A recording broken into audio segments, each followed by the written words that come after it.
Selamat siang Pak Hendri, Pak Pendeta Hendri Tan. Selamat siang, salam jumpa kembali. Selamat siang Pak. Ini adalah pertemuan yang kedua antara kami dan Pak Hendri Tan, kami SDN dan Pak Hendri Tan ya. Semoga sehat selalu. Ini kita mau ngobrolin yang peristiwa yang sudah agak lama ini, ya masih hangat lah hitungannya ya. Ini sebenarnya ada seorang murtadin ya, dan dia mengaku dirinya seorang pendeta gitu. Pendeta, dan dalam beberapa waktu kemudian itu membuat semacam polemik dan kekisruhan di jagat Indonesia Raya tercinta ini. Iya, Pak. Nah, dalam kehidupan dan berbangsa dan menjaga kerukunan umat beragama. Nah, ini menurut Pak Hendri ini kira-kira gimana Pak ya? Sudut pandangnya Pak Hendri itu. Ya, baik Pak. Selamat siang sahabat-sahabatku dari channel ini ya. Sebenarnya pola pikirnya begini ya. Kalau tidak berani menginjil, ya menyerang yang lain berarti nggak punya nyali itu. Ya begitu Pak. Jadi menurut mereka itu kalau yang disebut memberitakan Injil itu kalau sudah berani apa? Ya dengan tanda petik keras begitu. Nah si Udin ini, kelompok Udin ini, dia sebenarnya mengambil contoh dari ke-12 Rasul. Ke-12 Rasul ini akhirnya semua pernah masuk penjara loh Pak. Kalau Bapak membaca di Kisah Rasul pasal 5, semua Rasul ini pernah 2 kali, Paulus juga 2 kali. Bahkan Paulus sampai mati di penjara. Matinya di penjara maksudnya. Lalu mereka memakai dasar ini Pak. Ya. Kalau kita nggak berani, takut sama penjara, berarti nyalinya menginjil. Nggak ada itu HTD itu nggak berani itu. Katanya begitu Pak. Iya. Sebenarnya ada yang salah Pak. Ada yang salah begini ya. Itu kelompok seperti Udin, KC ya, Sop Katul ya, Manuk Berbulu ya. Itu semua yang diberitakan itu bukan pemberitaan Injil yang di Alkitab Pak. Oh, ya. Jadi ketika menyerang kepada Bapak, kepada keyakinan lain, sebenarnya dia sama sekali tidak memberitakan Injil, sama sekali. Ya, dia menjelek-jelekan, ya bahkan yang Injil yang diberitakan apa kita juga nggak tahu. Dia sedang memberitakan apa itu, kecuali menjelek-jelekan. Kemudian yang kedua, dia sendiri tidak dipilih Pak. Kalau mau standarnya itu 12 Rasul, 12 Rasul kan dipilih oleh Yesus. Paulus dipilih. Sementara orang-orang seperti Udin, KC, dan segala pendukungnya ini cuma dipilih oleh sinode yang mengkudeta hanya Yesus. Galatia 4:11 itu yang memilih jadi pendeta, jadi pengajar, jadi gembala itu harus Yesus. Nah dia sendiri nggak percaya Yesus Pak. Dia percaya Bapa Allah yang bukan-bukan. Bapa itu bukan Allah, tapi dijadikan Allah. Jadi ditinjau dari segi itu nggak masuk sama sekali Pak. Kalau dia mau memakai teladan misalnya ke-12 Rasul. 12 Rasul di penjara semua, jadi kami tidak takut di penjara. Cara berpikir seperti itu salah Pak. Iya. Ketika menginjil pun dia tidak memberitakan Injil sama sekali. Sebenarnya memberitakan apa? Selain menjelek-jelekan. Kalau toh dia sedikit-sedikit jongkel dipahami, yang dia beritakan apa? Justru konfrontasi, apalagi ujaran kebencian, apalagi provokasi, apalagi penistaan. Injilnya mana yang dia berikan? Nggak ada. Nggak tertarik sekali ya. Jadi, nah pemahaman itulah yang salah Pak. Mereka mengklaim kami meneladani para rasul di penjara. Kalian dipilih juga enggak sama Yesus. Iya. Saya tertarik sekali dengan argumennya Pak Hendri ini Pak Pendeta ya. Mereka rupanya menggunakan standar penjara gitu ya. Kalau enggak masuk penjara. Iya, karena dia pikir iya. baru hebat gitu. Iya. Kalau masuk penjara berarti hebat. Kalau nginjil nggak sampai masuk penjara itu apa itu? Berarti nggak punya nyali. Gitu. Iya. Berarti kayak Paulus ini nggak punya nyali juga. Ya Pak Hendri ya. Belum masuk penjara udah kabur. Saya katanya juga nggak punya nyali katanya Pak. Saya ini Pak. Jadi sebentar Pak, saya tak ngambil charge dulu Pak ya. Ya. Sebentar ya Pak. Ya ini sudah lowbat soalnya. Ya sebentar ya. Oke, Pak Hendri, makasih untuk waktunya nih sore-sore ini kita ngobrol sambil ngopi nih Pak Hendri. Ya benar. Apa-apa. Saya mau nanya nih Pak, saya kan sering banget nih ngikutin videonya Pak Hendri ngebahas tentang si Udin nih Pak, ya. Dan salah satunya itu tentang rok mini Pak, rok mini yang bertebaran di gereja yang Bapak mengatakan itu dan mengenai perceraian yang karena pendetanya memberkati dengan kata-kata saya berkati atas nama Bapa, Roh Kudus dan Putra dan Roh Kudus, dan Pak Hendri mengatakan itu adalah salah, itu pasti akan terjadi perceraian ya Pak ya. Iya Pak. Nah, saya bisa ini nggak Pak, bisa kalau dari Bapak sendiri pemberkatan yang benar itu gimana sih Pak itu dari Bapak supaya tidak terjadi banyak perceraian gitu loh Pak. Oke. Jadi kita berdasar ayat Alkitab ya, Matius 19 ayat 6. Apa yang dipersatukan Allah tidak boleh diceraikan manusia. Maksudnya yang menceraikan itu Allah dengan cara kematian. Nanti sudah tua salah satu mati kan akhirnya cerai namanya. Ya. Cerai mati ya.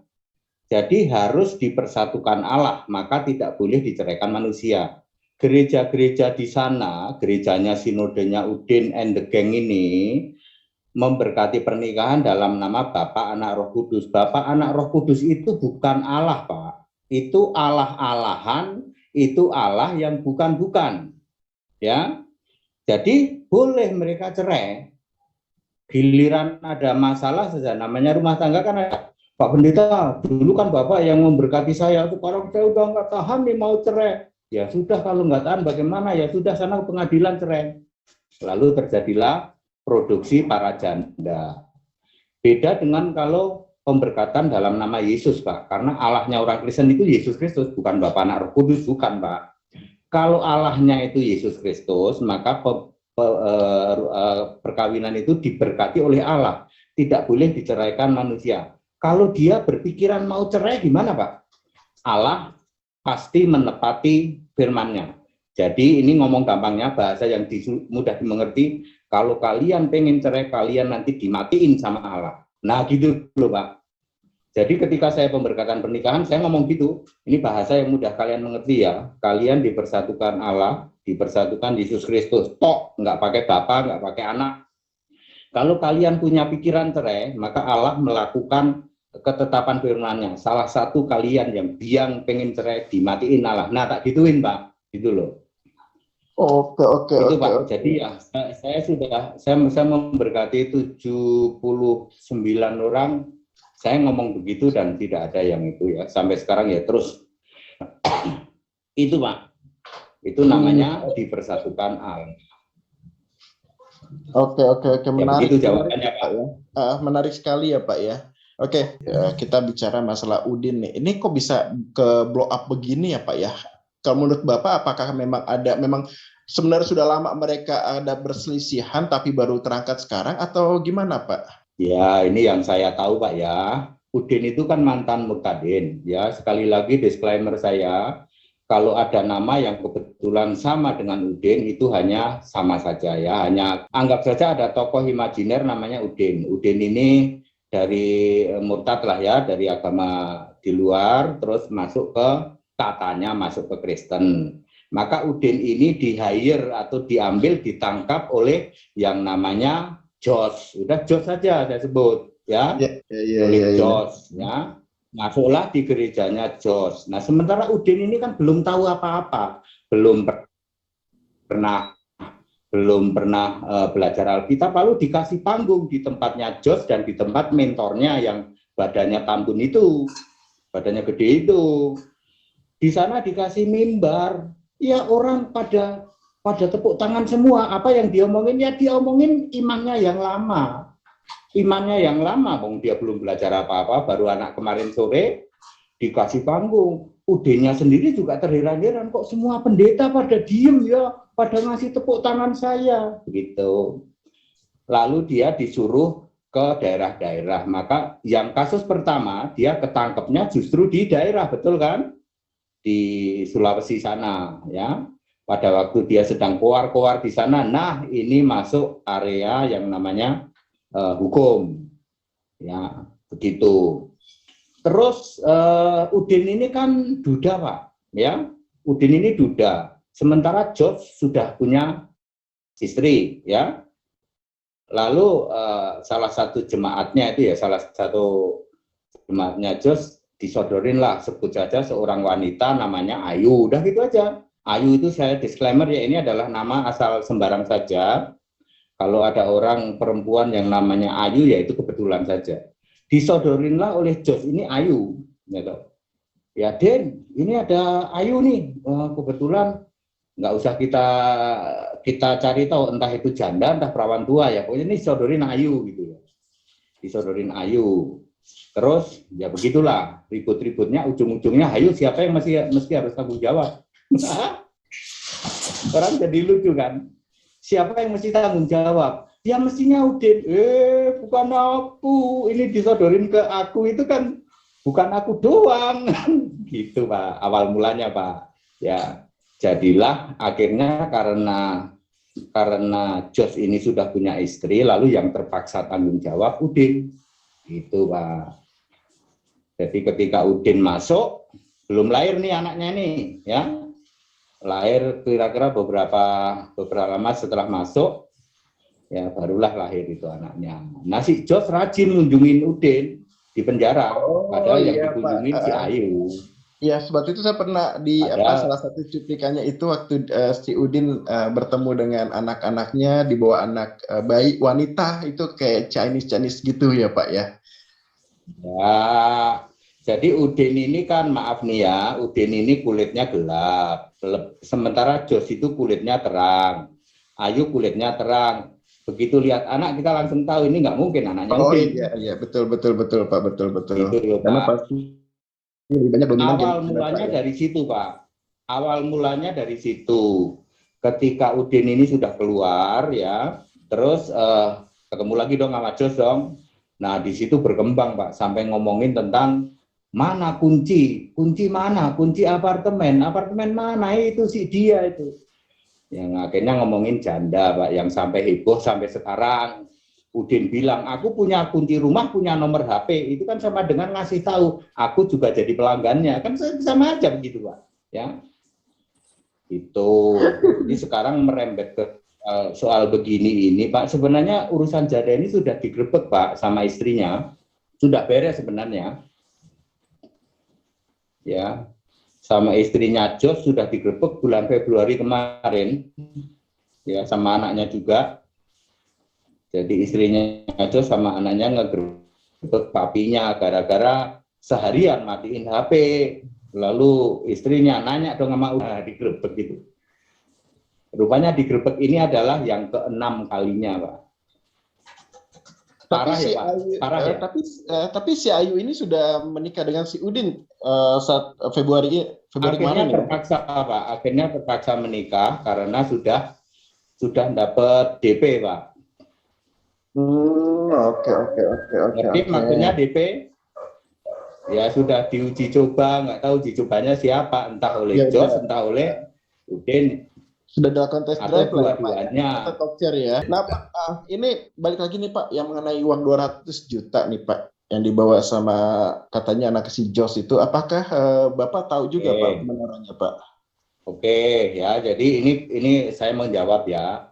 Tahun 2018 itu hampir 4 tahun yang lalu, kira-kira bulan April Mei kayak begini, itu anaknya George itu sudah punya studio. Sudah punya. Kami juga sering rekaman di studio itu. Jadi kalau tuduhannya untuk studio, salah. Yang paling mungkin adalah untuk nyewa apartemen, mungkin nyewa 2 tahun begitu atau 5 tahun, ya untuk nyimpen si janda itu. Itu yang paling mungkin. Gitu Pak. Kalau dibilang untuk bikin studio rekaman kayak begini, studio untuk syuting, tidak mungkin karena 2018 anaknya itu sudah punya studio. Saya sudah sering rekaman di situ dulu. Paling mungkin adalah untuk nyewa apartemen entah 5 tahun, entah 10 tahun, ya. Apartemen yang daerah situ kan komplit itu Pak, lumayan gede loh Pak, satu gitu, begitu Pak. Iya. Perkembangan terakhir memang begitu ternyata. Perkembangan terakhir ternyata si Udin merevisi bahwa itu kan kamu pakai untuk nyewa apartemen itu memakai kata-kata yang merendahkan wanita itu, si dia gitulah, gitu Pak. Oke. Ini kalau dari pengamatan Pak Henry ini apakah ini puncaknya atau ini baru permulaan aja Pak? Akan ada geriak-geriak lain nanti? Kalau antara Udin sama Jos sebenarnya sudah selesai di sini karena tidak ada masalah lain selain ini ya.